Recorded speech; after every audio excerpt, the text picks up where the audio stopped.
Today I'm going to be explaining what I think is one of the most important tricks in a game: show and tell. When I say show and tell, I'm talking about how you introduce game elements and how they can involve the player when it comes to your game's story and overall enjoyment. I also call show and tell the tall thing effect.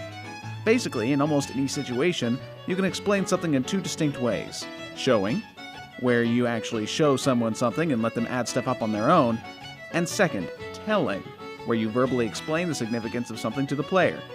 Statistically, showing is more effective than telling because the player isn't being forced to listen to exposition.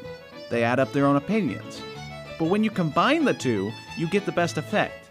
Combining the two of show and tell is statistically better for people to remember. They'll remember the information that you tell them because they're seeing it firsthand while it's being explained. That's where the tall thing effect comes in.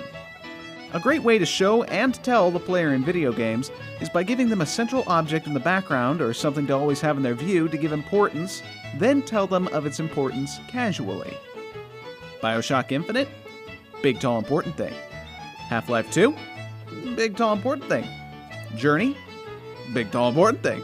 Attack on Titan the game? Big, tall... If your game has a story, there's probably exposition behind it. That's where the tell happens. Give a short, I can't stop emphasizing the word short, summary of the object without seeming like a tutorial. Bioshock Infinite? Booker has a postcard and it's like, yeah, that angel statue is the right angel statue. Half-Life 2. Barney mentions that the Citadel is all lit up. Gordon is instantly overcome with bloodlust and realizes he wants to blow up the tall thing. And he does. Actually, blowing up the central thing is double points. Double points for blowing up the tall thing. It makes the player feel aimless then and free to explore, like they broke the game. You go, Booker! This doesn't overwhelm the player, because when a player is bombarded with information, they become confused.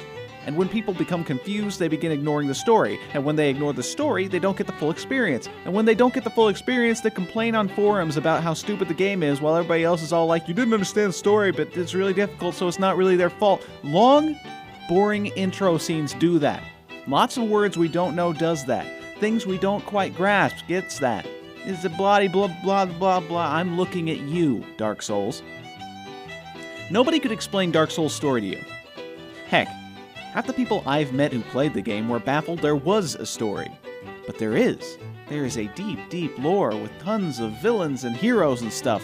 It's just overloaded everyone's systems so no one actually knows about that.